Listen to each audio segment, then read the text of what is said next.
বেহালা James long সরণিতে ব্যবসায়ীর অফিসে ইডির অভিযান, বালি পাচার কাণ্ডে ইডির অভিযান, খাদান থেকে অবৈধ বালি পাচারের অভিযোগে তদন্ত। বেহালার পাশাপাশি রাজ্যের 22টি জায়গায় ইডির অভিযান চলছে সকাল থেকে। বালি পাচার কাণ্ডে ইডির তল্লাশি অভিযান বলেই জানা যাচ্ছে।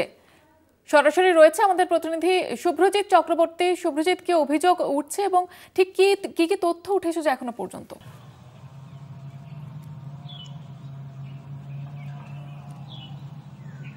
দেখো, তোমায় জানিয়ে রাখবো যেটা ইডি সূত্রের খবর। গত প্রায় 3 মাস আগে ইডির কাছে একটি অভিযোগ আসে যে খাদান থেকে বেআইনি বালি পাচার হচ্ছে। সেই অভিযোগের ভিত্তিতেই কিন্তু প্রাথমিকভাবে তদন্ত করে ইডি এবং তারপর আজ কিন্তু একেবারে একযোগে রাজ্যের মোট 22টি জায়গায় ইডির তরফ থেকে তল্লাশি অভিযান চালানো হয়।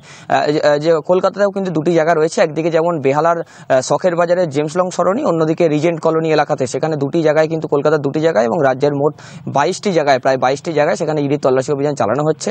যেটা জানা যাচ্ছে যে বালি খাদান যে নেওয়া হতো, বালি খাদান নেওয়ার প্রসেস বা পদ্ধতি সমস্ত ঠিকঠাক থাকলেও খাদান থেকে যে পরিমাণ বালি তোলা হতো সেটি কিন্তু একেবারে অধিক পরিমাণ এবং সেই অধিক পরিমাণ বালি পাচার হয়ে যেত।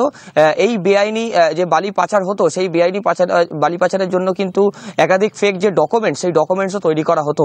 সেই সমস্ত বিষয় কিন্তু ইতিমধ্যেই আজ কিন্তু এই যে তল্লাশি অভিযান, সেই তল্লাশি অভিযান চালানো হচ্ছে। একদিকে যেমন তল্লাশি অভিযান চলছে, অন্যদিকে যে জিজ্ঞাসাবাদ পর্ব, সেই জিজ্ঞাসাবাদ পর্বও চলছে।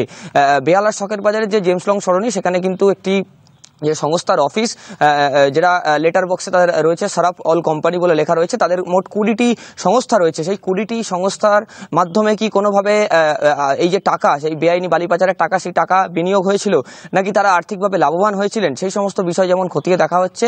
এর পাশাপাশি কলকাতার যে রিজেন্ট কলোনি, সেখানেও কিন্তু এক বিমা সংস্থার কর্মীর বাড়িতে, সেখানেও যে তল্লাশি অভিযান, সেই তল্লাশি অভিযান চালানো হচ্ছে ইডির তরফে। এবং সকাল 6টার কিছু পরে বেহালার যে শখের বাজার, সেখানে ইডির তদন্তকারী আধিকারিক তারা আসেন। এখনো পর্যন্ত যে তল্লাশি অভিযান, সেই তল্লাশি অভিযান চলছে এবং কেন্দ্রীয় বাহিনীর জওয়ান তারা কিন্তু বাইরে রয়েছেন, একেবারে নিরাপত্তায় তারা যেভাবে থাকেন কেন্দ্রীয় তদন্তকারী সংস্থার যে অভিযানে, সেইভাবে কিন্তু তল্লাশি অভিযান চালানো হচ্ছে। এখন দেখার বিষয় এটাই যে বালি পাচারের তদন্ত, এর আগে আমরা দেখেছি যে কয়লা পাচার, গরু পাচার, একাধিক তদন্তে ইডি তৎপর হয়েছে।